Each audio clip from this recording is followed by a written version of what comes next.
Andrew Crook, welcome to the Sarah's podcast. Morning, Stelios. Just thank you for coming on today, mate.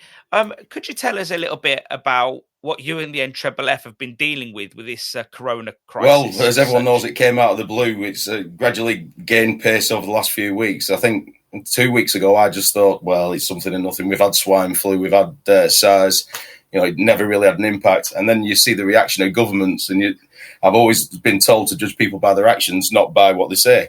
And if you look at what governments are doing, this is definitely no dress rehearsal. This is something very serious. So we started gathering information, but you know what's happening. The government are managing. They're worried about mass panic, so they're trying to manage information as it comes out. So information's been a little bit sketchy. And when we've had advice, it's not always been that clear how it's all going to be implemented. So we've been working behind the scenes to collate everything together, pass it on to members and the wider industry. So we decided at the start of this that I spoke to Craig Moore and Caroline Murphy, and then we spoke to the rest of the board, and we decided it's bigger than just the NFFF. It's not just a member thing. It's our duty to do what we can to help the sector. And I don't just mean fish and chips. It's to help hospitality in general, because we all need to work together on this. It's going to be very, very tough. Hopefully, I'm telling people to plan for the worst. Anything we get better than that is a bonus. I don't want to panic people, but it's just a matter of looking at your business and seeing what you can do. So just saying, the NFFF have been collecting as much information as we can and getting that out and trying to make it as digestible as possible. We've produced posters and just trying to think of useful things that just might spark a bit. I can implement that in my business, or I can try that, or and just try and help anybody adapt to the situation as it develops. Yeah, and have you been pretty, not just you, but the NFFF office? Have you been inundated with requests and questions? Yes, what we've been trying to do, and I think we've set up a dedicated page on our website, which you'll find in the menu at the top. We're trying to put all the information in there, because obviously we can't answer everything. I've spoken to insurers. I've spoken to the Norwegians, have been on the phone every day. Hans from the Norwegian Seafood Council has been brilliant, and they're very supportive. And Pucker Pies, we've had offers from BD Signs. Barry's been great. All these calls coming. I spoke to John Bartwood yesterday from Arlavili Produce about the potato situation. Supplies there. It's for now anyway, while people can move around. If they stop people moving around, that's when we might see issues. But there's been calls from all sides, and my phone's been quite busy, and I've been at work as well. So obviously I've got my own shop to manage, and so have the board. So we're all trying to make sure we're in best shape for the weekend. And I've just started deliveries, which has been quite good timing, really, because I'm already a little bit ahead of the curve. But I think shops are switching onto that, so I've been trying to advise people on that as well. So it's been a very busy time, and I don't see that changing, to be honest, because we're adapting to things as information comes out each day. So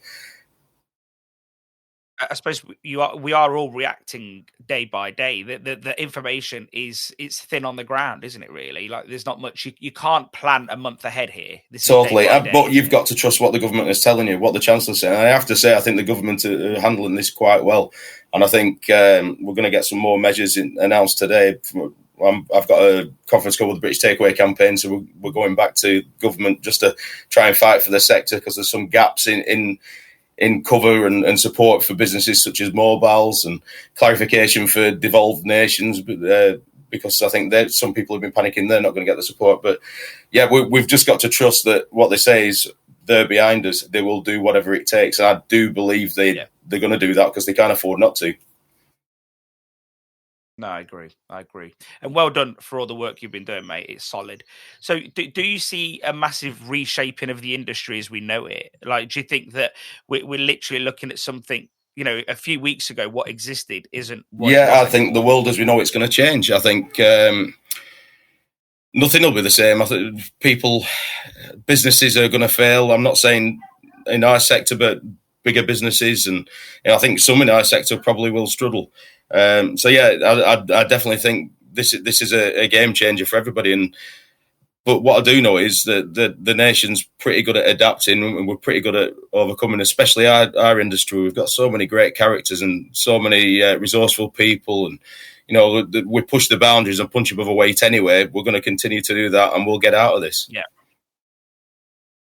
But one question that sort of came to me is, how do you feel about sort of pubs, restaurants, all now jumping on sort of delivery?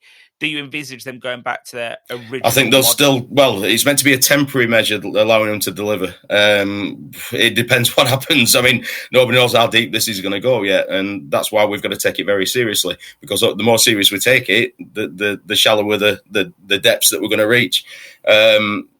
Even with pubs delivering, people are still going to come to fish and chip shops.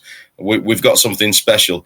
What I've been telling people to do is position themselves in the centre of the community, try and do things to support your community, get volunteers to deliver fish and chips out to people. In my town where the shop is, I've had a couple of people contact me. They're putting lists of takeaways together in numbers, and they're going to get volunteers to deliver food. So that'll be on foot. And what I've done with my own click and collect is reduce the radius and offered a very cheap minimum spend and minimum delivery charge, so that old people or families of old people can order food and get it delivered to them. We've got to think of any angle that can help the community, because if, like anything, if you help the community, when the time's right, they'll help you. We're big on community in our industry, and we've just got to do what we can to keep the wheels moving. We've got a duty to the country to try and keep shops open. And it's not about your own business on its own. I know people have to survive, but it's about trying to keep the wheels going on the economy as long as we can. If we don't and give in, we're in big problems. So when you're talking to the potato suppliers and the fish suppliers and everybody, really, are they sort of anticipating that the prices are going to stay to be honest, nobody's discussed prices, but looking at demand's likely to be quite low for some time. So, but supply might be difficult as well. So we've not really discussed it. To be honest, this is all about damage limitation for now. I don't think we need to look any further than the next few weeks and maybe months, and just get through this period, and then we can deal with the mess after that. And I know they'll be supportive. I know, talking to Hans at the Norwegian Seafood Council, I spoke to Georgina Colbeck, and everybody's behind the industry. Mike at Tea Quality sent me an email, and there'll be a lot of support on the other side of this, but we've just got to get through this period, and we've got to take it serious. But part of our role is to look after people as well. We've got to look after our staff and the community. What would you like to see from the government, do you think? I know they're doing a great job, but what would you like to see? A bit more clarification? I don't think we're going to get that, because they've got to keep things close to the chest. This is society can break down, and we don't want that. They're trying to keep calm, and that's why they're managing it and extending this period, because if the hospitals get full, you could get problems and people start falling out and you get anger. I think they need to do something on VAT. I know everyone goes on about VAT. I've recently written to the PM, and I got a brush off from one of the MPs at the Treasury to say, well, we need VAT to keep the country going. This is a different situation. We need money to keep going in this next few weeks, and people have got some money saved for VAT for the next quarter. We're going to need that.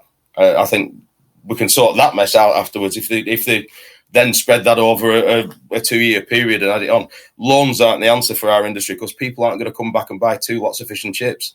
How are we going to pay loans back, even if they're at a low rate? It's not like the car industry, where people might hold off buying a car and then buy it at a later date. People only eat what they eat, and we don't know what the economy is going to be like if people are going to have the money to spend at the other side of this either. So I think the government need to think about our sector very carefully. And it's so important for local communities, and part of managing, maintaining the social fabric is keeping things going as best we can, and takeaways are a big part of that, and people will miss them, and people need that. The comfort food, the homely food, the bit of routine that they've always had, the Friday night fish and chips, and we've got to try and keep that going, and the government needs to support that. And what are your biggest fears of this whole situation? What scares you the most? What I've just discussed, if it didn't take much for riots to break out a few years ago, and we've got to protect the fabric of society. So people need to be kind to each other. They need to be respectful. I had a problem yesterday with a young lad that spat outside my shop, and I just said, "Are you seriously spitting outside a shop doorway with this going on?" I got a mouthful of abuse. We need to make sure we don't rise to that. The sensible people in this country need to keep their heads and focus on getting out of it. We need a little bit of blitz spirit, to be honest. It is like being at war, and the closer we pull together as a community, the fish and chip community and the wider communities where we're located, the better we're going to be. And it's all about pulling together now and showing what we can do when we club together. So my biggest fear is that, because if that happens, we lose everything. And I think where we are now, we've got a chance of maybe a few months of pain and then a slow economy at the other end. But if that happens, it's a hell of a lot worse. Yeah. And at the moment, can you see any positives at the other side, do you think? I think it may be too early to call, but I do think we're going to come out of this as a stronger country. I think we're going to come out of this as a stronger, united world, because everyone's had to face it. And I think the fish and chip industry will come out of it stronger. I know some may fall, but I do think we're getting more of a community spirit, and people are sharing ideas. They want to help each other. I've spoke to all my local neighbours. I've got Nana Jan's. I've got another shop a couple of miles away that I've spoken to. So some of the other ones in town. Just to, if we need any help, we're there for each other. We'll share stock if we need to, share ideas, and just work together as best we can. This is bigger than just individual businesses and looking after number one. We've all got to look after each other. Yeah. And one last question, because I know you need to get on because you've got a lot to do today. So what advice could you give to shop owners at the time? Keep going as long as you can. Look at minimising contact in the shop. So electronic payments, big home deliveries and click and collect is definitely something to look at. Try and get set up. There's ways of setting up that you might be able to do yourself if you've got a WordPress website. If anyone wants any advice on that, speak to us. Just Eat have offered a package so that people can sign up for free, and they're doing free click and collect for the next 30 days. I know, obviously, they're hoping people stay with them after, but these are just things that you can try. I'm also looking at reducing my menu and options, so I may only have one size of fish on tonight because it reduces the time people are in the shop. So if we can do that now, people won't be scared of coming in the week after, because I imagine customers are worried about queuing. And if you look at what's happening in Europe, they're maintaining a distance, and even the Italians, who are very touchy-feely, are not touching each other at all. And I don't think we're at that stage yet, but I think we need to be ready to be at that stage, because it will come. It's either that or we're going to be closed doors and just doing delivery and just maintaining what you can. I've said to my staff, the younger staff, that just need it for a bit of pocket money. I'll do what I can for them, but I've got to look after the staff that need it to pay bills, because again, we've got a duty to keep as much money going through the economy as we can. Speak to your banks. There's offers of help there. I've got that to do today, but as you can imagine, it's been a bit busy, so I've not had a chance to do it yet. But speak to your banks. Just keep an eye on social media. Have a look at the NFFF website. Get help wherever you can. And there's some. National Fish and Chip Day, I think, I'd like to see it go ahead. Even if we're behind closed doors, we still need to celebrate what's a great industry, and we just need to keep going. And all the companies out there, just do their best to get as much information out to people and keep going as well. And try and pay your bills. If you can pay your bills, pay them. Don't hang on to the money.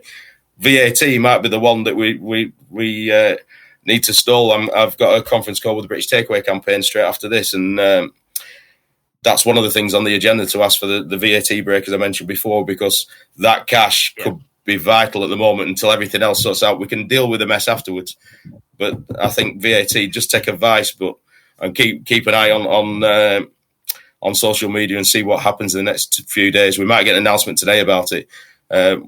This is a serious situation, but we're all doing the best we can, and just keep going.